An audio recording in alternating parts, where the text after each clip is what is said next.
পূজনীয় স্বামী শাস্ত্রানন্দজিকে প্রণাম নমস্কার শুভেচ্ছা জানাচ্ছি। তার এই ঐতিহাসিক দৃষ্টিকোণ থেকে রামকৃষ্ণ সংঘকে বিচার বিশ্লেষণ এবং আমাদের কাছে তুলে ধরার জন্য আমরা বলছি, সেখানে শিষ্য শেষ প্রান্তে গিয়ে বলছেন, স্বামীজি আপনি আমাকে আশীর্বাদ করুন। স্বামী তাকে আশীর্বাদ করছেন, শ্রীরামকৃষ্ণ দেবের আশীর্বাদ করুন, যাচ্ছে বড় আশীর্বাদ কিছু।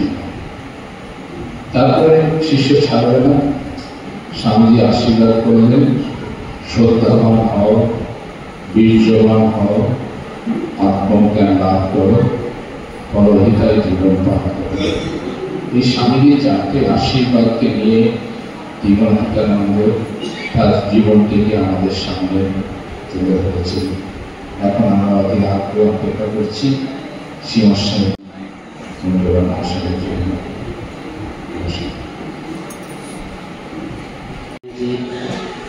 এবং ত্রিগুণাতীতানন্দ মহারাজের উদ্দেশ্যে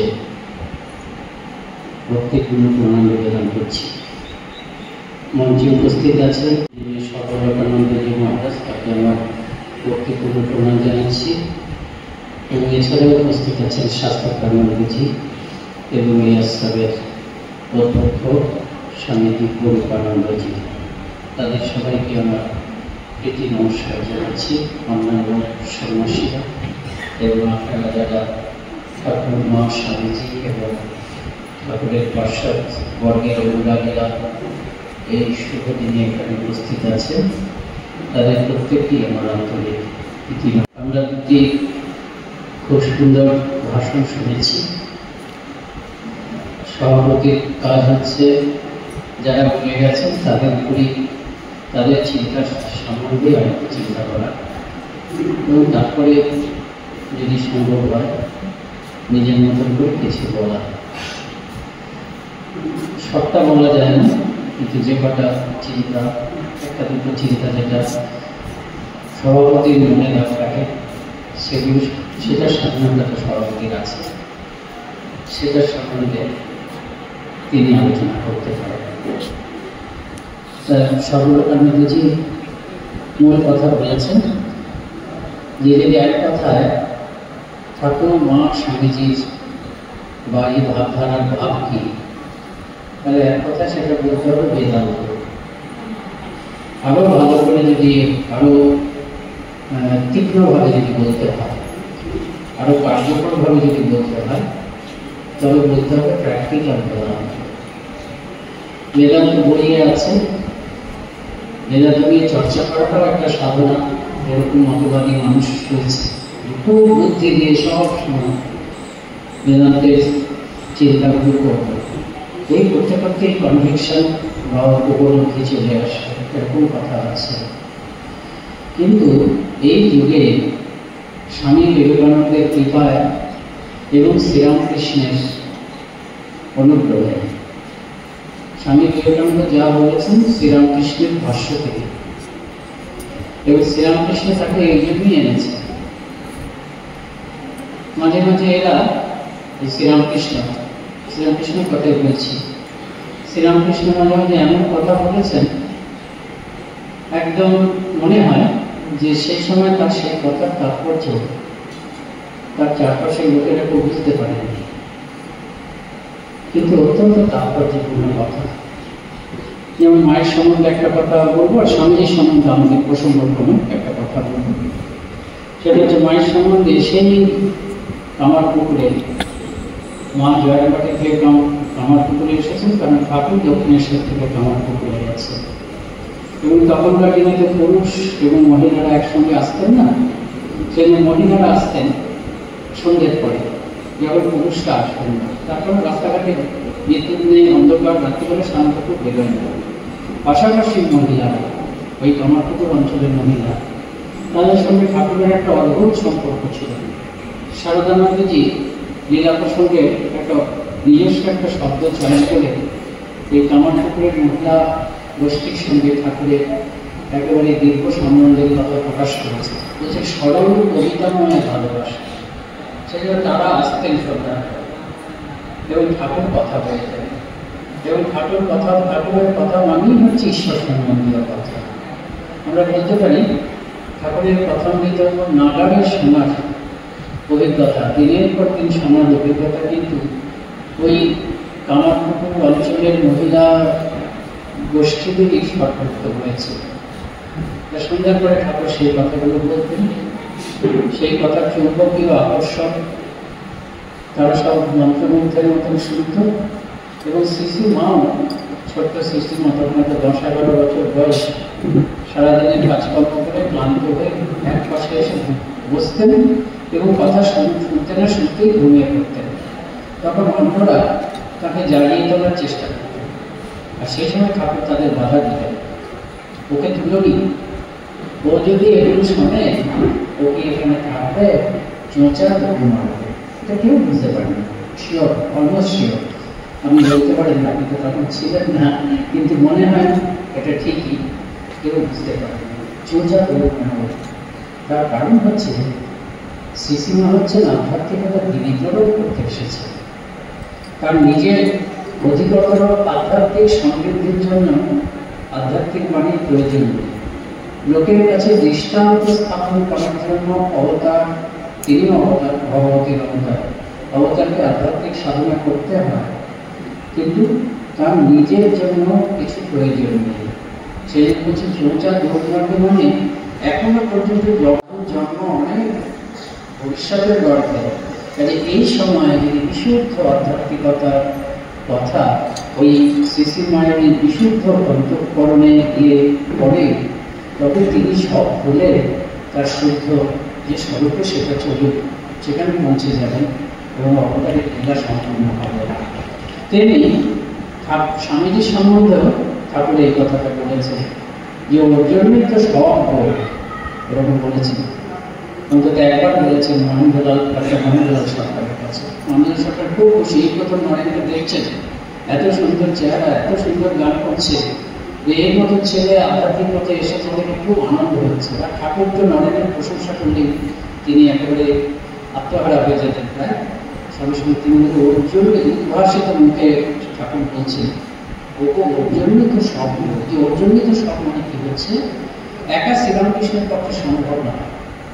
একা থিওরিটিক্যালি সম্ভব যে শ্রীরামকৃষ্ণ দক্ষিণেশ্বরে এই সব ধর্মের সাধনা করলেন, সেই শ্রীরামকৃষ্ণই গোটা ভারত পরিক্রমা করে দেখলেন, গোটা ভারতবর্ষ যুগ যুগ ধরে সেই সম্পত্তিকে একবারে নানাভাবে নানা বিচিত্র পথে হৃদয়ে লালন করে এসেছে।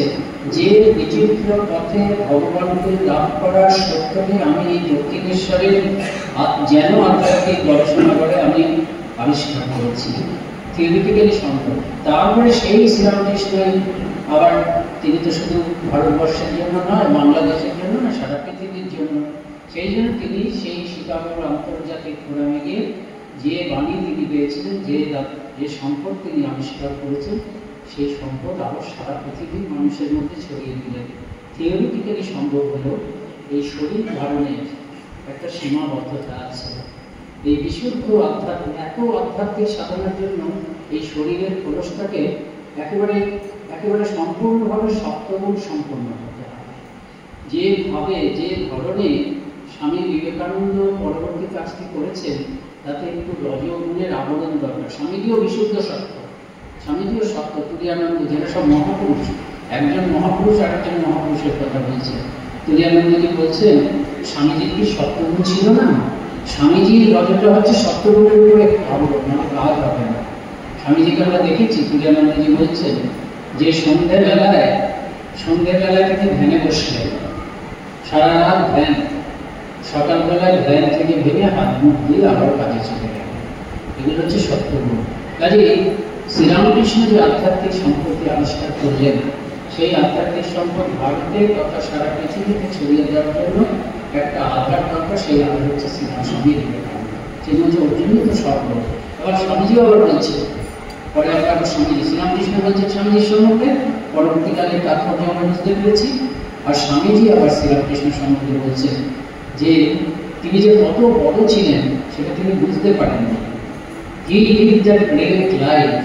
তিনি যে একটা সেই মহান জীবনটা যাপন করে গেলেন, অ্যান্ড আই রিয়েলি মিনিং আমি তার ভাষ্য পাঠ করলাম সারা পৃথিবীতে ছড়িয়ে দিল। সেই জন্য স্বামীজি এই যে গুরু ভাইদের কথা সত্যকানন্দজি বললেন যে ওরা সব শ্রীরামকৃষ্ণের প্রতিনিধি ভক্ত, সত্যি সত্যি তাই, এবং সবসময় তাকে মানতেন।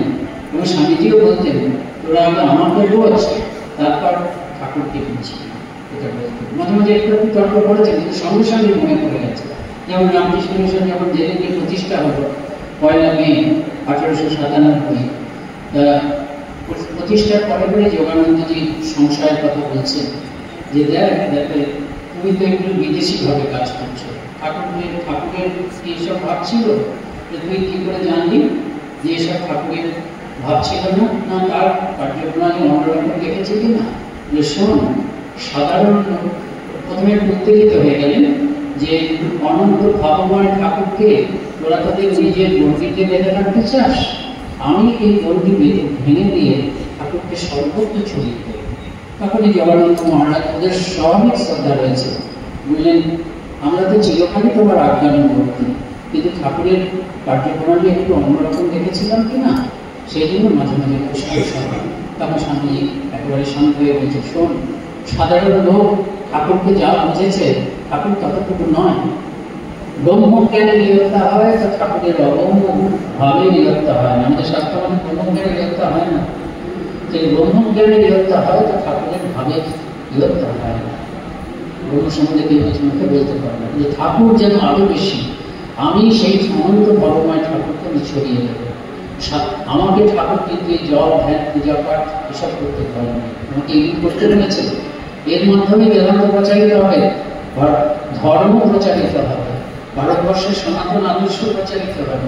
সারা পৃথিবীর মানুষ বিভিন্ন ভাষায়, বিভিন্ন ভাবে, বিভিন্ন পদ্ধতিতে ধর্ম কথাকে বলতে বা চিন্তা করতে যা বোঝায় সেটাই হচ্ছে বেদান্ত, সেটাই শ্রীরামকৃষ্ণ আজকের দিনের মানুষের উপযোগী করে আমাদের সামনে দিয়েছেন। তোরা আমাকে অনুসরণ কর, এসব স্বামীজি বলছেন এই ধরনের কথা। তার এই হচ্ছে বেদান্ত মানে হচ্ছে যা কিছু আমরা করছি, ধর্ম মানে হচ্ছে বেদান্ত। এবং স্বামীজি এই মহারাজ একটা বললেন যে বাইরে কিছু পাঠাতে হবে না, ভেতরের অ্যাটিটিউডটা পাঠাতে। স্বামীজি আমাদের এটা বুঝিয়েছে, কিচ্ছু পাঠাতে হবে না, যা করছি বেদান্ত। এই রাস্তার ধারে একটা শিলমণিকে পূজা করছে যারা, তারাও বেদান্ত চর্চাই করছে। শুধু এই বেদান্তের যে ব্যাপকতা সেটাকে হয়তো তারা এখনো পর্যন্ত বুঝতে পারেনি। সেই জায়গায় ঠাকুর, স্বামীজি, মা তারা সাহায্য করছে। সেই যদি শিলমণিকেই ভাবেন, তাকে ভাবতে হবে এর মধ্যে অনন্ত ভগবান। স্বামীজি হিন্দু ধর্ম বক্তৃতাতে এগুলো উত্তর দিয়েছে। এই হিন্দু ধর্ম বক্তৃতাটাই হচ্ছে সারা পৃথিবীর সামনে স্বামীজির প্রথম লিখিত কিছু বক্তৃতা। কোনো বক্তৃতা তাকে চিঠি লিখেছেন ব্যক্তিগত মহলে, পরিচিত মহলে, কিন্তু ওই হিন্দু ধর্ম বক্তৃতাটি ওটি প্রতিটি হিন্দুর পড়া উচিত। শুধু প্রতিটি হিন্দুর নয়, যারা অন্য ধর্মের মানুষ আছে, শ্রদ্ধাশীল সব ধর্ম সম্বন্ধে তারা একটু খোলা মনে জানতে চায়, তাদেরও ওই পত্রিকা, ওই বক্তৃতাটি পড়লে তারা বুঝবে যে নিজের ধর্মের প্রতি শ্রদ্ধাশীল, সেই শ্রদ্ধাকে একটুও কম্প্রোমাইজ না করে, একটু সেটিকে বাদ না দিয়েও কি করে মানুষ সর্বধর্মের প্রতি শ্রদ্ধাশীল হতে পারে। স্বামীজি সেই হিন্দু ধর্ম বক্তৃতাতে আমাদের ধর্মকে অজ্ঞতার দরুন বা বিদ্বেষের দরুন যারা একেবারে চাইল্ডিশ ভাবে, তারাই ছেলে মানুষ যারা আমাদের ধর্মকে সমালোচনা করে, কিন্তু ওরা ভাবে যেন আমরা চাইল্ডিশ। তারা বলছে, স্বামীজি বলছেন, দেখো যে শিলমণি বা পাথর বা গাছকে যে পুজো করছে, সে কিন্তু ওই গাছ থেকে দেবতা ভাবছে, সে সর্বব্যাপী ভগবানই ভাবছে। আমার সর্বব্যাপী ভগবান এখানে আছে। এই প্রতীকের না, প্রতীকের কথা স্বামীজি বলছেন, প্রতীকের ব্যবহারটা ভীষণ হচ্ছে মানুষের মনোবিদ্যা সম্পন্ন, সঙ্গত এবং প্র্যাকটিক্যালও বটে। স্বামীজি এটা বলছেন। আর অনন্তের কথা বলছো, তোমাদের অনন্তের ধারণা মানুষ করতে পারে না। অনন্ত বলতে গেলে একটা সমুদ্রের ধারণা হয়, অথবা একটা খোলা জায়গার ধারণা হয়। সেটাও কিন্তু ভগবানকে আমরা যেরকম অনন্ত বলতে চাই, তার তুলনায় একটা সমুদ্র সেটা অনন্ত নয়, এটা খুব বড় হয়তো কিন্তু ছোট। কাজেই এই অনন্তের ধারণা করতে পারে না বলেই ভগবানকে সব সময়, এটাই বাস্তব যে ভগবানকে সবসময় মানুষ প্রতীকের মাধ্যমে উপাসনা করার চেষ্টা করে। তারপর তিনি বলছেন তোমরাও প্রতীক ব্যবহার করো, তোমাদের যে ক্রস সেটা কি প্রতীক নয়? বা মুসলমানরা যে চন্দ্রকলা বা ক্রেসেন্ট খুব পবিত্র বলে মনে করে, সেটাও কিন্তু এক অর্থে প্রতীক। তা যাই হোক, তা কেউ যে একটি গুণীকে পুজো করছে তাকে বুঝতে হবে অনন্ত ভগবানের মধ্যে আছে। তারপর তাকে মনে করতে হবে সমস্ত দেবদেবী আমার এই যে দেবতা, এই দেবতারই এক একটা রূপ। আর মনে করতে হবে চারপাশে যে মানুষ আছে সেও তারই রূপ। আমি শিবলিঙ্গকে পূজা করছি, আমাকে ভাবতে হবে যে এই শিবলিঙ্গ অনন্ত ভগবানের একটি প্রতীক।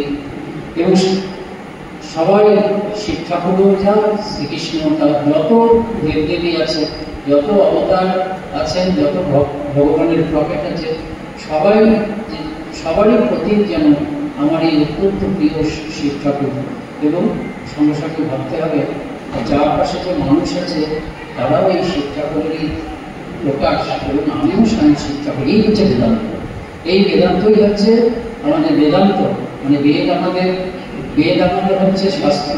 বেদ বলতে আমার একটা বইকে বোঝা যায় না, যত আধ্যাত্মিক চিন্তা আছে সারা পৃথিবীর মানুষ যুগ যুগ ধরে প্রগতির পথে যত আধ্যাত্মিক চিন্তা করেছে, সেই আধ্যাত্মিক চিন্তার একটা ভৌতিকতা ভাণ্ডার যেন হচ্ছে বলুন যেন না, সেটাই বেদ। আমরা আজকাল ইন্টারনেটের জন্য বুঝতে পারি নলেজ ব্যাংক। তিনি সমস্ত আধ্যাত্মিক চিন্তার, মানুষের সম্মিলিত আধ্যাত্মিক চিন্তার এক ব্যাংক হচ্ছে বেদ, একটি বই নয়। সেই বেদের যে প্রতিপাদ্য বিষয় সেটাকেই বলা হচ্ছে বেদান্ত। আমরা প্রত্যেকে বেদান্তের মধ্যে আছি। আমাদের স্বামীজি বলেছেন যে ভারতবর্ষের মানুষ, তাদের সাধারণ মানুষের মধ্যে ধর্ম এমনভাবে অনুষ্ঠিত হয়ে গেছে যে খুব অশিক্ষিত মানুষের মাঝে মাঝে এমন ধর্মের কথা বলবে যেটা দেখা যাবে যে অন্য অনেক জায়গায় খুব শিক্ষিত মানুষও ধর্মের এই মূল তত্ত্ব জানেন। তা আমাদের দেশের অনেক মানুষ, সাধারণ মানুষ এই কথা বলে থাকে যে তার ইচ্ছা ছাড়া গাছের পাতাটিও নড়ে না, এই কথাটা আমরা বলে থাকি। অনেকে বলেন সাধারণভাবে, আন্তরিকভাবে, কিছুই পড়াশোনা করে সবাই তো একই ভগবান। এগুলি হচ্ছে বেদান্তের কথা, এক দেখা।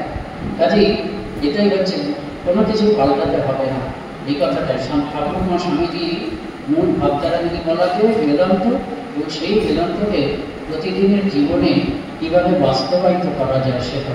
স্বামীজি বিদেশে এই কথাগুলো বলেছেন। এই যে তিরুনাথ যে কথা বলছি, তিনিও এইভাবে কথাগুলো বলেছেন। সবাই বেদান্ত প্রচার করেছেন। মানে সর্বব্যাপী ভগবান, সকলের ভগবানের এর মধ্যে স্থান আছে, সকল অবতারের আদর্শের এর মধ্যে স্থান আছে, এবং প্রতিটি আদর্শই গিয়ে একটা জায়গায় পৌঁছাচ্ছে। স্বামীজি একটি চিঠিতে লিখছেন মোহাম্মদ সরফরাজ হোসেনকে।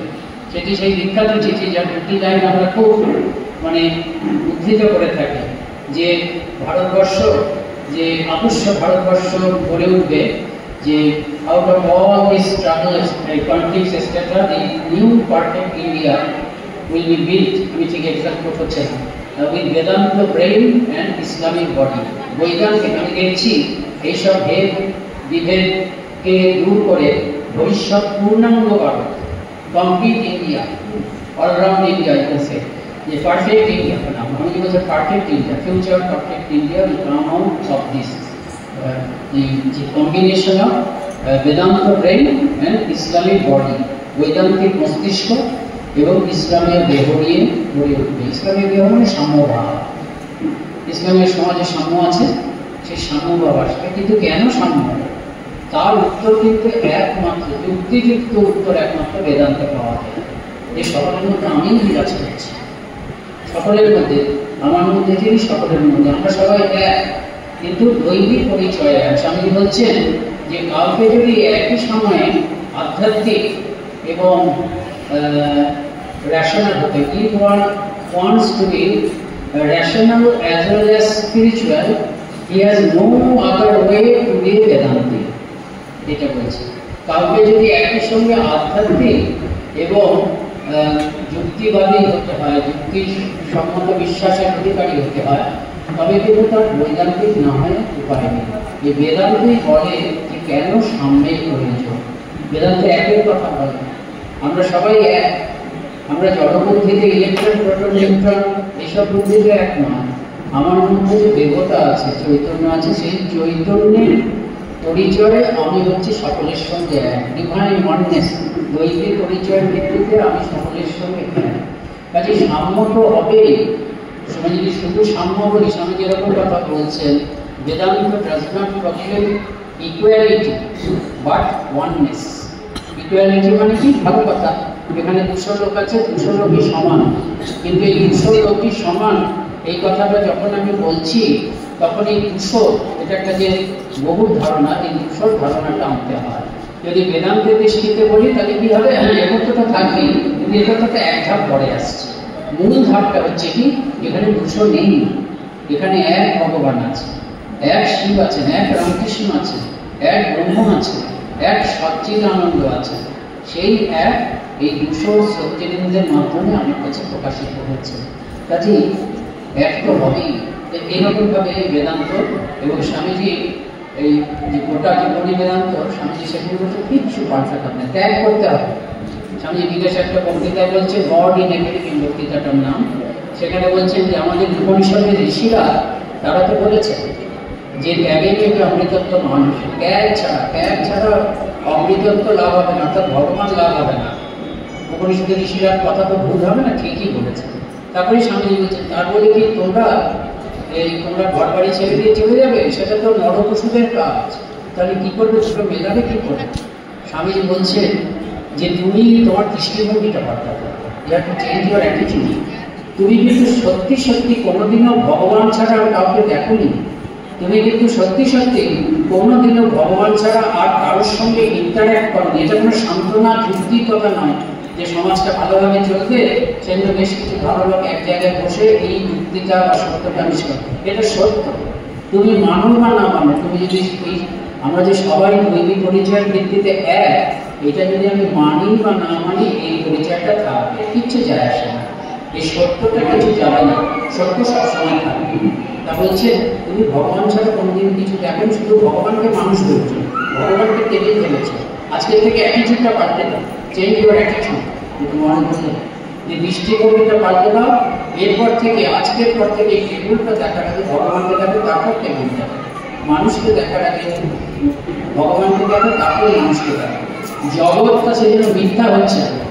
You discover world as world and taking back as God. জগৎ মিথ্যা না, জগৎ মিথ্যা হচ্ছে জগৎ হিসাবে, কিন্তু জগৎটাকে ভগবান হিসাবে তৈরি করতে হবে। সেই জন্য জগৎ ব্রহ্ম সত্য, জগৎ সত্য, মানে জগৎটা হচ্ছে এটাকে ঠাকুর আবার বলেছেন বিজ্ঞান। আমাদের পুরিয়ানন্দ মহারাজ যখন শরীর যাচ্ছে তিনি এটা বলছে, জগৎ সত্য, ব্রহ্ম সত্য, জগৎ সত্য, সত্যে প্রাণ প্রতিষ্ঠিত, বড় শ্রীরামকৃষ্ণ। কাজে সেটাকেই আমাদের আজকে থেকে শুরু করতে হবে। এই যে আমরা বলি যে প্রত্যেকটা কাজ পুজো, এই যে আমরা বলছি সেবা করবে, এবং সেবাটা করবে ভগবান বলতে সেবা করবে, সেই মধ্যে জিনিস, তারপর সেটাই সত্য। প্রত্যেকটা কাজ তো পুজো হবেই। আমি ভগবানের জন্য যে কাজ করি সেটা পুজো হবে। ঘন্টাটা মন্দিরের মধ্যে থেকে বাজছে, আমি বলছি পুজো হচ্ছে। ওই ঘন্টাটাই রাস্তা দিয়ে মানে কোনো একটা স্কুল থেকে বাজছে, আমি বলছি স্কুল চলছে। যদি ঘন্টাটাই পুজো হতো, তাহলে যেখান থেকে বাজতো তাকেই আমরা বলতাম ঘরটা, গ্রাম থেকে ঘন্টা বাজছে বলতাম পুজো হচ্ছে।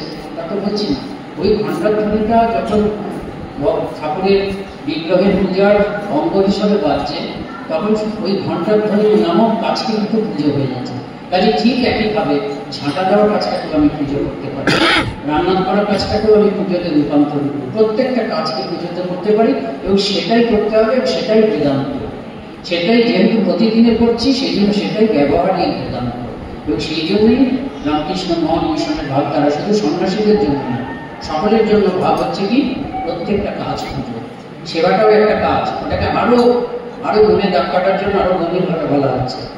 এই কাজটাও পুজো কেন? যার জন্য কাজ করছি সে আসলে ভগবান। আমি অফিসে বসে কাজ করছি, সরকারি অফিসে হয়তো কাজ করছি, তার মানে নাম না জানা দেশবাসীর জন্য কাজ করছি। সেই দেশবাসীর প্রত্যেকেই আমি ঠাকুর মাকে যদি ভালোবাসি, বাবা তারা ঠাকুর এবং মায়ের একটি প্রতিমূর্তি, কাজে পুজো হয়ে যাচ্ছে। আর যেই পুজো হয়ে যাচ্ছে, অনেক ভেতরের অনেক পরিবর্তন হচ্ছে, কাজের মানে ইন্টেন্সিক্যালি আমার যে কন্ট্রিবিউশন সেটার অনেক পরিবর্তন হচ্ছে। আমি ঘুষ দিতে পারবো না, আমি ফাঁকি দিতে পারবো না, কেউ নেই অফিসে, সবাই চলে গেছে, আমি যদি এই ভ্যালুজ যদি আমার না থাকতো তাহলে আমি ফাঁকি দিতাম, কিন্তু আমি মাস্টারে কি করে যাবো? আমার কাছে তো কাজটা যে কাজ করছি একদম কেউ নেই, ফাঁকা অফিসে বসে আমি কাগজে কলমে পিষে যাচ্ছি। এটা করছি কার জন্য? নাম না জানা দেশবাসী, তারা প্রত্যেকে আমার অত্যন্ত প্রিয় শ্রীরামকৃষ্ণ, তারা প্রত্যেকে আমার অত্যন্ত প্রিয় ঠাকুর। কাজে আমি তো ফাঁকি দিতে পারবো না। কাজে কাজের কোয়ালিটি দেখুন এমন একটা ভাব। এই বেদান্ত এটাই বেদান্ত। আপনারা প্রতিদিন বেদান্ত চর্চা করছেন। এই বেদান্তই স্বামীজি বিদেশে প্রচার করেছিলেন। আমাদের আমেরিকা বা বিদেশের সাধুরা বেদান্ত বেদান্ত কেন আমরা বলি? হিন্দু কথাটা বললেও ওদের মনে কষ্ট হয়, করে নিতে পারবে। স্বামীজির কথা, স্বামীজিকে মেনে চলি আমরা যে everything can be sacrifice for that one idea universality. Swamiji বলতে শুধু একটা কথাই কি যায় আসে। স্বামীজি প্রথম গিয়ে শ্রীরামকৃষ্ণের নামই করেন, অথচ শ্রীরামকৃষ্ণের ভাব বলছে। মানে he was more practical, not practical, he was a real friend of humanity. সেই জন্য স্বামীজি শ্রীরামকৃষ্ণের নাম করেনি, বাবারাম মহারাজ পর্যন্ত ভুল বুঝেছে। শ্রীরামকৃষ্ণের নাম না করে স্বামীজি কিন্তু শ্রীরামকৃষ্ণের কথা বলছে। কেন বলছেন? পরে যখন দেখাদেখি হলো আর মিললেন, তখন বাবারাম মহারাজের ভুল ধারণা কাটলো।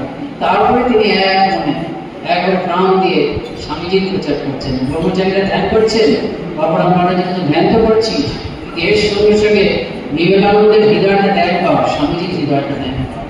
তিনি বক্তৃতা করতে গেছেন মালদাতে, সবাই দেখছে গেরুয়াধারী সন্ন্যাসী, তার আগেই তো চৈতন্যদেবের প্রভাব, এখানে নামের প্রভাব, এটা হরিনামের প্রভাব।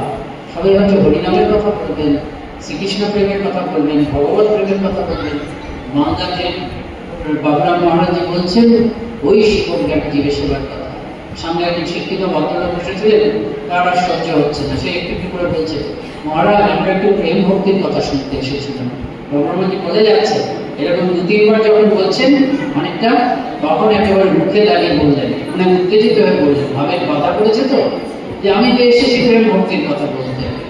বিশুদ্ধ ঈশ্বর প্রেমের কথা শোনার লোক কোথায়, আপনারা কোথায় অধিকারী? পারবেন কাটা মাথা দিতে? এই গল্প বলুন, কাটা মাথা দিতে বলবেন। একটি প্রেম বিক্রি করছিল, প্রেম তো সকলেই ভালো লাগে, ভালোবাসা কে না ভালোবাসা, সবাই আসছে, তখন কত দাম গো, আপনার মাথাটা কেটে দিতে হবে, সকলে ফিরে যাচ্ছে। অর্থাৎ বাবুরামজি বললেন, তোমার অহংকারকে বিসর্জন দাও, দেখি স্বার্থপরতাকে বিসর্জন দাও, অর্থাৎ একটা বিশুদ্ধ মন তৈরি করো। তোমার যদি একটা খুব সুন্দর বিশুদ্ধ মন তৈরি হয়, তখন ঈশ্বরকে ভুর ভুর করে ভেতর থেকে আসবে। তার আগে বিবেকানন্দ স্বামীজি যা বলে গেছে, ওই শিবম জ্ঞানে জীবের সেবা, ওই what is worship, what is worship সেদিন তিনি বলেননি। আমি যোগ করছি যে এর মাধ্যমে বেদান্ত চর্চা করছি আমরা প্রতিদিন। প্রত্যেকটা গাছ, প্রত্যেক প্রথম হোয়াট ইজ ওয়ার্শিপ করতে গেলে কি করতে হয়? আপনি রান্না করছেন, এটা শুধু সাধুদের নয়, রামকৃষ্ণ মঠ মিশনের ভাবধারা শুধু সাধুদের নয়। কবে একটা সুনামি হয় তখন রিলিফ করবো তা না, তখন শিবজ্ঞানে জিজ্ঞাসা করবো তা না। প্রতিদিন আমি বাদ দিয়ে গোটার সমস্ত জগৎই হচ্ছে আমার সেবার জন্য, জগৎ হৃদয়, গোটা জগৎই হচ্ছে জগৎ, আমি বাদ দিই। তাদের সেবাতে আমাকে এক পায়ে খাড়া থাকতে হবে। শিবজ্ঞানে জীবের সেবা, তারা ভগবান বলে এমনি সেবা করেও ভালো, তারও ফল আছে, কিন্তু আমাদের বলে কি তার ফল পাবে পূর্ণ। আমাদের বলা হয় যে সোনার শিকলও শিকল বেঁধে রাখবে, পাপটাও খারাপ, খারাপ কাজটা হলে পাপ হবে, সেটাও বেঁধে ফেলবে আমাকে, আমার ক্ষতি করবে, আর ভালো কাজ করলে পূর্ণ হবে, সেটাও আমাকে বেঁধে ফেলবে। সেই জন্য শিবজ্ঞানে শুধু সেবা নয়, শিবজ্ঞানে মানে ভগবান জ্ঞান। আপনি ঠাকুরকে ভালোবাসেন, ঠাকুরেরই সেবা করছেন, এই হচ্ছে প্র্যাকটিক্যাল বেদান্ত। জীবনাতীতানন্দজির কথা শাস্ত্রানন্দজি বলেছেন, হ্যাঁ, অদ্ভুত জীবন। এই যে পত্রিকা, জীবনাতীতানন্দজির মাথাতেই পত্রিকাটি ছিল। স্বামীজি বৈশিষ্ট্য থেকে স্বামীজি এটাকে মদত দিয়েছেন প্রথম থেকে। অন্য কেউ সে সময় এটাতে রাজা মহারাজ ত্রিপুরাজি তাদের ইয়ে ছিল না, সময় ছিল না, স্বাধীনতাটা এটা বুঝতে পারেন না। কিন্তু স্বামীজি বলছে, সারদা যে পত্রিকার কথা বলছে সেটা খুব ভালো, কাজে এই পত্রিকাটি হলো। তিনি 1000 টাকা দিলেন, আর হরমোহন বর্মনাকে 1000 টাকা দিলেন, ফিরে আসার পর সেটাকে স্থায়ী তহবিলে রেখে দেওয়া, তহবিল কিছুতেই ভাঙা যাবে না, ওর সুদ থেকে করতে হবে, এটা বললেন। এবং যেদিকে প্রথম বেরোলো ওই স্বামী শিষ্য সংবাদ নিয়ে দেখা যাচ্ছে, দীপকানন্দজি বললেন যে প্রশংসা করছেন যে কি মহাবীর, কি মহাবীর। শরৎচন্দ্র চক্রবর্তী শিষ্য, তিনি স্বামীজিকে বলছেন, উদ্বোধনের প্রথম সংখ্যা বেরিয়েছে, সেদিনকে দেখলাম তিনি সারদা মহারাজ ক্লাস শুরু করার আগে প্রণাম করলেন, বলে এইটাই তো আমাদের কাজ, এই হচ্ছে প্র্যাকটিক্যাল বেদান্ত। এই সারদা মহারাজ যখন আমেরিকায় গেলেন তিনি বক্তৃতা করার আগে এইরকম ভাবে বক্তৃতা করতেন, সবাইকে শেখাতেন তুমি কি করবে, 8 ঘন্টা ধ্যান করবে, 8 ঘন্টা, ওখানে তো প্রচারটা খুব দরকার, 8 ঘন্টা ধ্যান করবে, ধ্যান করে ভগবানের কাছ থেকে বক্তৃতার বিষয় যেন জেনে নেবে, তারপর তুমি যে পড়াশোনা করছো যে তথ্যগুলো সেগুলো ভগবানের পায়ে নিবেদন করবে, নিবেদন করে যেন প্রসাদ হয়ে গেল সেইভাবে সেগুলোকে গ্রহণ করবে।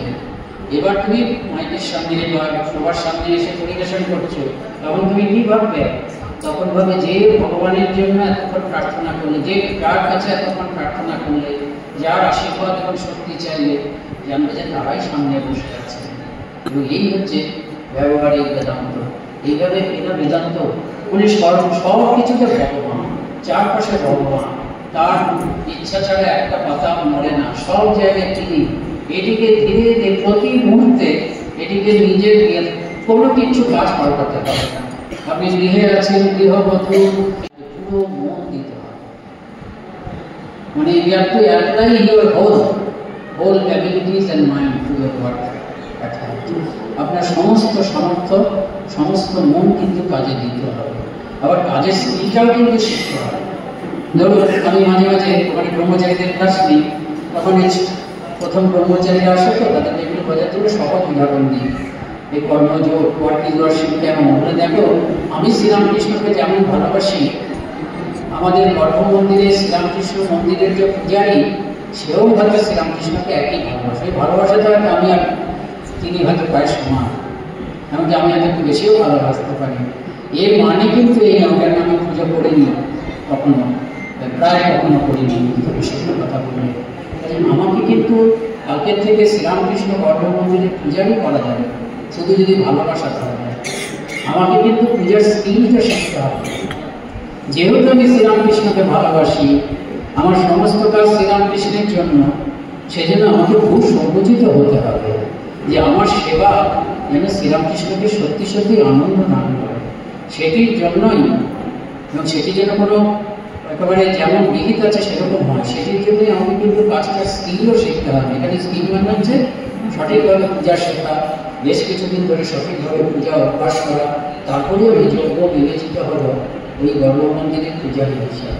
তেমনি প্রত্যেকটা কাজে আপনার রান্না কাজটি হচ্ছে পূজা, স্বামীর জন্য রান্না নয়, স্বামী রূপে যে শ্রীরামকৃষ্ণ আসছে তার জন্য রান্না করছেন, পুত্রের জন্য নয়, কন্যার জন্য নয়। কাজে আপনাকে পুরো মন দিতে হবে, পুরো মন দিলেও চলবে না, স্কিলটি শিখতে হবে, ভালো করে রান্না যাতে করা যায় সেটা শিখতে হবে। আপনি অফিসে কাজ করছেন, সেখানে কম্পিউটারের এক্সেল আজকাল আরো কতটি বেরিয়ে গেছে, যাই হোক সেগুলো আপনাকে জানতে হবে। শুধু ভালোবাসা দিয়ে ঠাকুরের কাজ শ্রদ্ধা আছে তা নয়, শ্রদ্ধার জন্যই আপনি শিখে নেবেন। আমি আমাদের সমসাময়িক একজন জানি, তখন কম্পিউটার নতুন এসছে, তাকে মন থেকে পাঠানো হয়েছে ইনস্টিটিউট কাজের ছিলাম, ইনস্টিটিউট কাজের থেকে কম্পিউটার ট্রেনিং দিতে অন্য জায়গায়। তা তাকে প্রায় 1 মাস কি 1.5 মাস বা 3 মাস থাকতে হয়েছিল, তারপর পরীক্ষা হচ্ছে। আমি জিজ্ঞেস করলাম কেমন পরীক্ষা হয়েছে, পরীক্ষা তো ভালোই দিয়েছি কিন্তু ফার্স্ট তো হতে হবে, ফার্স্ট আমি পুরো রামকৃষ্ণ মিশন থেকে এসেছি, আমি পরীক্ষা দিচ্ছি কম্পিউটার, ফার্স্ট না হলে সম্মান থাকবে, ফার্স্টে হয়েছিল তিনি। এই যে ব্যাপারটা, ওনার কি ডিগ্রির দরকার, ডিগ্রি জানে যে ফার্স্ট হয়েছে, কিন্তু এই যে আমি ঠাকুরের কাজ করছি, ভালোবাসা তো আছে ঠাকুরের প্রতি, কিন্তু যে উপকরণটির মাধ্যমে আমাকে ঠাকুর আমার সেবা নিতে চাচ্ছেন, সেই ব্যাপারটাতে আমার সম্পূর্ণ যোগ্যতা লাভ করতে হবে। এটি হচ্ছে তিরুনাথিকানন্দজি এদের জীবনে দেখেছি। কয়েকটা কথা খুব তিরুনাথিকানন্দের কথাই বলি। পত্রিকাটি তিনি করেছিলেন, সেই সময় তিনি পরিশ্রম করেছেন যে তিনি বলছিলেন তিনি নিজেই ঘুম দেখছেন দাঁড়িয়ে দাঁড়িয়ে, আমাদের একটা প্রেস ছিল তখন, যাতে ঘুম না আসে। তিনি কম্পোজিটার, পরের দিন তিনি আবার বাড়ি বাড়ি যাচ্ছেন, তিনি লেখা জোগাড় করছেন, তিনি লেখা জোগাড় করছেন, কম্পোজিট করছেন, কম্পোজ করছেন, গ্রুপ দেখছেন, এইভাবে দিনে খুব কম ঘুমাতেন। এর থেকেও কম ঘুমাতেন আরেকটা জিনিস আমরা জানি না তিরুনাথিকানন্দ সম্বন্ধে, তার সেবা কাজটা জানি না, রিলিফ কাজটা আমরা জানি না, এটা একদমই বলা নেই। কিন্তু আপনারা যদি ইংরেজি বই একটা আছে সেটাতে বলা আছে, আমরা অখণ্ডানন্দজি আমাদের প্রথম সেবা কাজ করেছেন 1897 খ্রিস্টাব্দের মে মাসে। এখানে রামকৃষ্ণ মিশন প্রতিষ্ঠা হয়েছে, সঙ্গে সঙ্গে আমাদের সংঘবদ্ধ সেবা শুরু হয়েছে হচ্ছে ওই মুর্শিদাবাদে। ঠিক সেইখানে মুর্শিদাবাদের যে ডিএম ছিলেন তিনি খুব সাহায্য করেছেন, সমর্থন করেছেন। সেই জন্য ওই মহুলা গ্রামে রামকৃষ্ণ মিশনের পক্ষ থেকে ত্রিগুণাতীতানন্দজিকে পাঠানো হলো ওই ম্যাজিস্ট্রেটকে ধন্যবাদ দেওয়ার জন্য একটা সভা। ওই সভাকে দেওয়ার পরেই তিনি কিন্তু দিনাজপুরে চলে গেলেন। দিনাজপুরে তখন খুব দুর্ভিক্ষ, বিরল নামে তিনি ওইদিকে অখণ্ডানন্দজি করছেন, এখানে কিন্তু ত্রিগুণাতীতানন্দজি করছেন এবং একই রকমভাবে করেছেন। এইটা অনেকটা ভাটা পড়ে গেছে, বেশি কথা বলা হয় না। আর এই যে যেমন উদ্বোধন পত্রিকা ইয়ে করার সময় তিনি যেমন রাতে প্রায় ঘুমোতেন না, এই রিডিং করার সময় তিনি সারা দিনে 24 ঘন্টার মধ্যে মাত্র 1-8 ঘন্টা ঘুমোতেন। তার কারণ ওই যে মালপত্র এসেছে, ভীষণ দুর্ভিক্ষে গেলে সেই মালপত্রগুলো যেখানে আছে সেখানে একটা সরু বেঞ্চ আছে, সেখানে তিনি পাহাড় দিতেন এবং 8 ঘন্টা শুয়ে ঘুমিয়ে। সেখানেও তিনি প্রায় 1 বছর রিলিভ করেছেন। তারপরে ওই ওখানকার যে ডিস্ট্রিক্ট ম্যাজিস্ট্রেট একটা সভা দিলেন, সম্বর্ধনা সভা দিলেন, তাতে ওনার প্রশংসা করলেন। অদ্ভুত সেই বক্তৃতা করার মানে ওই সাহেবের বক্তৃতা, কিন্তু তিনি যে কীরকম ইমপ্রেসড হয়েছেন রামকৃষ্ণ মঠমিশনের সেবা দেখে, যে এরা ধর্ম দেখে না, এদের কোনো হিডেন এজেন্ডা থাকে না, এরা শুধু দুর্গত মানুষের কথা ভাবে এবং একদম কোনো কিছু নিজস্ব স্বার্থ উদ্দেশ্য বিহীনভাবে এটা শুধু দুর্গত মানুষের সেবা করে। এগুলো সব হচ্ছে ত্রিগুণাতীতানন্দজির কৃতিত্ব। এবং স্বামীজি বলেছিলেন, অখণ্ডানন্দজিকেও বলেছিলেন, ত্রিগুণাতীতানন্দজিকেও বলেছেন, যেখানে সেবা করবে সেখানে যেন ঠাকুর একটা আশ্রম করবে। তো অখণ্ডানন্দজি যখন আশ্রম করে উঠছিল ওখানে হয়নি তখন, কিন্তু ঋষির দৃষ্টি তো সম্প্রতি তার আগে পূর্ববঙ্গে যে অংশটা করেছে দিনাজপুর জেলা, সেখানে আমাদের আশ্রম হয়েছে, তখন আমাদের এখানে হয়েছে। আর ত্রিগুণাতীতানন্দজি আমি একটু মজার দিকও আছে, সেটা আপনারা জানেন হয়তো, যে স্বামীজির সঙ্গে কথা হচ্ছে, স্বামীজি বলছে খুব খেতে পারতেন, আবার উপোসও করতে পারতেন। অত্যন্ত মেধাবী ছাত্র, অত্যন্ত তপস্বী এবং ডাকাডুকো টাইপের ছিলেন। এই ডাকাডুকো টাইপের সবাই স্বামীজি খুব ভালোবাসতেন। স্বাস্থ্যবান ছিলেন, কিন্তু একটু ছোটখাটো জানতেন, মানে খুব বেশি উচ্চতায় খুব বেশি ছিলেন না, ছবি দেখেই বুঝতে পারতেন। তা স্বামীজি খুব ভালোবাসতেন। স্বামীজি খুব পেট্রো না, বিভিন্ন জায়গায় ঘুরতে নানা রকম খেতে হতো ভিক্ষার, স্বামীজি ভিক্ষার জন্য হয়েছিল। তা স্বামীজি আর ত্রিগুণাতীতে আলোচনা হচ্ছে সারাটা, তোর মতো সমাজ যদি খেতাম তাহলে দুনিয়াটাকে উঠে দিতাম, উঠে তো দিয়েছে তাও একটু বলছে। আর ত্রিগুণাতীতে বলছে তোমার মতো মাথা যদি খেতাম। যাই হোক, ত্রিগুণাতীতে এই সমাজের অনেক কাহিনী আছে, একটা না বললে হবে না, পেটটা ভালো নেই, সেজন্য ডাক্তার বিপিন ঘোষের কাছে গেছে। আর ডাক্তার বিপিন ঘোষ খুব ভক্ত, আমি সাধু সেবা করেন। আর ত্রিগুণাতীতে একটু খেতে খুব ভালো আছে, কি খাবেন? বললেন রসগোল্লা খাবেন, ভুট্টাকা রসগোল্লা পেটে সাজিয়ে খেলেন, সব খেলেন। তারপরে বলুন এখন কেন এসেছিল, পেটটা ভালো নেই, রসগোল্লা বলে আমাকে দিলেন, আমি কি করবো? ওই গল্প তো জানেন, ঝাড়াবাটি থেকে ফেরার পথে একটা দোকানে খেতে পেয়েছে, তো গেছেন খেতে, দোকানদারকে বলেছে যে আমি কিন্তু একটু সাধারণ থেকে বেশি খাই, আমি বেশি দাম দেবেন। না না, করছে ভালো গল্প, খেতে দিয়েছে, খেতে খেতে খেতে খেতে সব শেষ। যদি বেশি টাকা দিতে চাই তো কিছু দিতে হবে না। আপনি কৃপা করেছেন, আমি এখন আজকালকার বই দেখছি না, কিন্তু আমি পড়েছি বা শুনেছি মহারাজের কাছে, ওই দোকানদার বলেছিলেন আপনাকে কোনো কৃপা করতে হবে না, শুধু কৃপা করে আপনি আসবেন না আমার দোকানে। এটা বলেছিলেন, শুনেছি। যেমন এরকম তেমন অবশ্য করতে পারতেন।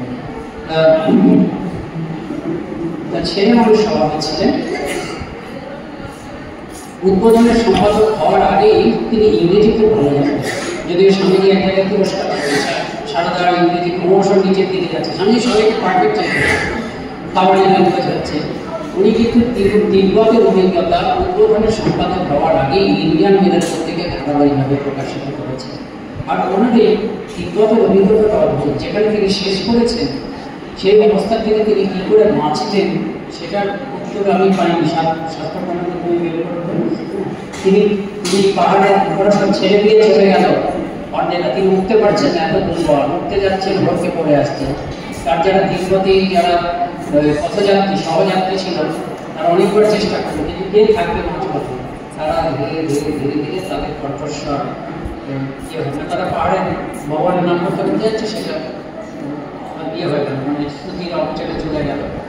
তখন তিনি তাকালেন, তাকিয়ে দেখে প্রথম পরে আমাদের সব জীবন্ত, এই বরফ পড়া, সেখানে সূর্যের আলো বিচ্ছুরিত হচ্ছে।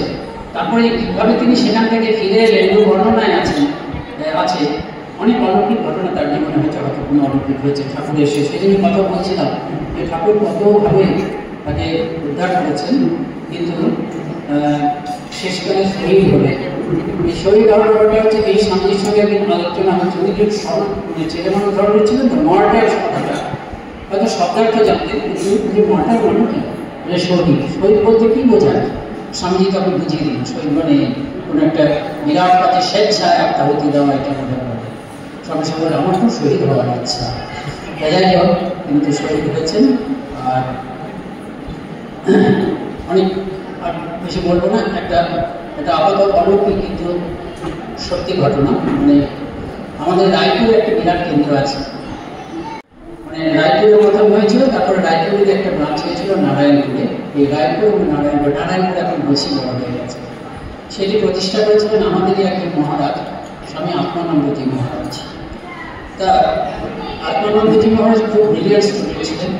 মধ্যপ্রদেশের কোনো কলেজ থেকে ম্যাথমেটিক্সে এমএসসিতে ফার্স্ট ক্লাস পাস করেছিলেন। মানে অনেকদিন পর থেকে, এখন যায় না যে তিনি যে নম্বর পেয়েছিলেন সেটা মানে কেউ সারপাস করতে পারেনি। তা তিনি যখন ব্রহ্মচারী কোনো একটি কেন্দ্রে, বোধহয় নাম গোপালগঞ্জ কেন্দ্রে, তখন দিনের পর দিন স্বামীর জীবনে তিনি তার স্মৃতিকথাটা লিখেছেন এখন পত্রিকা। সেটা আমি পড়েছি, আমাদের কাছে শুনে হচ্ছি। উদ্বোধন পত্রিকাতে আমাকে একটা লিখতে বলেছিল ত্রিগুণাতীতানন্দের সম্বন্ধে, তাতে আমি ফুটনোট এটা দিয়েছিলাম। যাই হোক, তো সেখানে দেখা যাচ্ছে দিনের পর দিন ত্রিগুণাতীতানন্দজি আকর্ষণটাকে দর্শন করছে, দেখা দিচ্ছে হাতে একটা পত্রিকা এবং একটা জায়গা দেখাচ্ছে। তা তিনি খুব ইয়ে করলেন, তিনি ত্রিগুণাতীতানন্দ এখানে শ্রদ্ধা করি, অবশ্যই ঠাকুরের পার্শ্ব শ্রদ্ধা করবই, কিন্তু স্বামীজির পরে যেমন রাজা মহারাজ, মহাপুরুষ মহারাজ, শারদানন্দজি মহারাজ, অপর্ণানন্দজি, এদেরকে নিয়ে যেমন মাথা কমায় বেশি, ওনাকে নিয়ে তার বেশি মাথা ঘামায়নি। তবে কেন তিনি দিনের পর দিন এটাতে আসছে, বারবার ধরে আসছে, আর একটা জায়গা দেখাচ্ছে, হাতে একটা কিন্তু পত্রিকা। তখন ওনার মনে, তখন স্বামীজি সেন্টিনারিতে এগিয়ে আসছে, তখন ওনার মনে একটা আর্ট হলো যে আমি কিছুদিন একটু ওখানে গিয়ে যে জায়গাটা তিনি দেখাচ্ছেন, তিনি বুঝতে পারছেন ছত্তিশগড়, যেটা ছত্তিশগড়, সেখানে গিয়ে একটু স্বামীজির সেবা কাজ করি, বাইরে বেরিয়ে গিয়ে। তখন তিনি আমাদের যারা সেন্টিনার সবাইকে লিখলেন, তারা উত্তর দিলেন যে ছোট ছেলে, তুমি এত ভালো তুমি ট্রেনিং সেন্টারে আসবে, তারপর আমরা তোমাকে ভেবে রেখেছি, আমাদের কত কলেজ আছে সেখানে তোমাকে ইয়ে করবো, সাথে তুমি প্রিন্সিপাল করবো। কিন্তু এমনভাবে দিনের পর দিন তিনি পারলেন না, তিনি চলে গেলেন। চলে গিয়ে বিরাট কাজ শুরু করলেন, এরা একজন সেন্টার প্রতিষ্ঠা করলেন। তারপর নারায়ণপুর হলো, একদম সাধারণ মানুষ যারা একদম শোষিত, তাদের মধ্যে কাজ করছে, খুব আনন্দ আছে। তাকেও পারলেন খুব উজ্জ্বল যুবক তাদের ওখানে আসলো, এসে যোগদান করবো, তারাও সাধারণ খুব মানে আর বক্তৃতাও অদ্ভুত করেন, হ্যাঁ অদ্ভুত বক্তৃতা করেন। কাজে তিনি সেভাবে করছেন। ধীরে ধীরে কি হলো, আমরাও মানে রামকৃষ্ণ মিশনের বড় যে মহারাজরা ছিলেন, একটা রিলিফ উপলক্ষে তারা ওখানে গেলেন। ওই যখন বাংলাদেশ থেকে ওই মরিচ্ছাটি থেকে কবে যেন হয়েছিল না, তাদেরকে দণ্ডকারণ্যে নেওয়া হবে, দণ্ডকারণ্যে রিলিফ করার জন্য ওই কাছাকাছি অঞ্চল গেলেন। গিয়ে তারা দেখলেন যে অদ্ভুত ছেলে কি কাজ করছে, ওদের কাছে একটা ছেলে। তখন তারা এসে বললেন, আবার তাকে রামকৃষ্ণ মঠ মিশনে তার যে সাধুরা, অল্পবয়স্ক ছেলেরা যারা যোগদান করেছিল সাধুরার জন্য, সকলকে নেওয়া হলো। এবং এখন আপনারা জানেন রায়পুর আর নারায়ণপুর খুব বড় সেবা কাজে। কিন্তু অদ্ভুত ব্যাপার, ত্রিগুণাতীতানন্দজি এভাবে পার্শ্বদরা এখনো কাজ করে যাচ্ছে। কিন্তু রাজা মহারাজজি বিদেশে একটি জায়গায় অনুপ্রাণিত করেছে। এবং অবাক ঘটে, যেটা আমার মনে হচ্ছে সবসময় তার এক পত্রিকার দিকে নজর ছিল, ওখানেও দেখাচ্ছেন পত্রিকা। এবং আমাদের ওখান থেকে একটি প্রধান পত্রিকা সেটি হয়। যাই হোক, বিশ্বাস করতে পারেন না করতে পারেন, বিশ্বাস কেন করবো না, আমাদেরকে একজন শ্রদ্ধেয় সাধু তার জীবনে ঘটেছেন এবং তিনি নিজে সেটা বিবৃতিও করেছেন। এদের অলৌকিক কৃপা সব আছে। সমস্ত পার্শ্বরা বিরোধিতা করেছেন যে একটা শক্তি এসছে। আমরা রামকৃষ্ণ বিবেকানন্দ শক্তি বলি, শুধু ওদের রামকৃষ্ণ রামকৃষ্ণ, সারদা দেবী, বিবেকানন্দ, রাজা মহারাজ সবাইকে নিয়ে একটা শক্তি বিরোধিতা করেছে। বিবেকানন্দ চলে গেছেন, কিন্তু সেই শক্তির অধিকারী এখনো আছে, নিবেদিতা করেছেন। অর্থাৎ এই ত্রিগুণাতীতানন্দজি, রাজা মহারাজজি, সারদা মাতাজি, নাটু মহারাজজি সবাই মিলে হচ্ছে রামকৃষ্ণ সারদা বিবেকানন্দ শক্তি। সেই শক্তি এখনো কার্যকর, কার্যশীল। যতদিন পর্যন্ত না সেই সত্যযুগ আসবে, সত্যযুগ বাস্তবায়িত হবে। প্রত্যেকের জীবনে এই ভগবানই একমাত্র।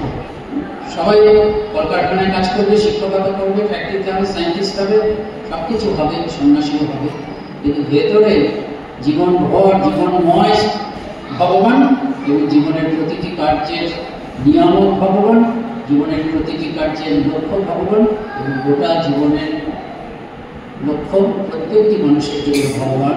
এরকম যতদিন না পর্যন্ত হবে এই ঠাকুর মা স্বামীজি এবং তার পার্শ্বদের মধ্য দিয়ে প্রকাশিত যে শ্রীরামকৃষ্ণ সারদা দেবী বিবেকানন্দ শক্তি, সেটি কার্যশীলভাবে হয়ে থাকবে এবং আমরা সেখান থেকে সবসময় রসদ সংগ্রহ করব।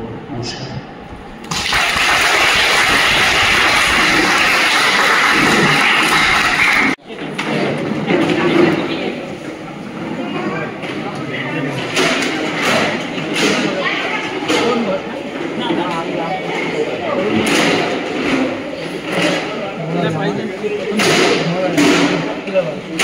আমার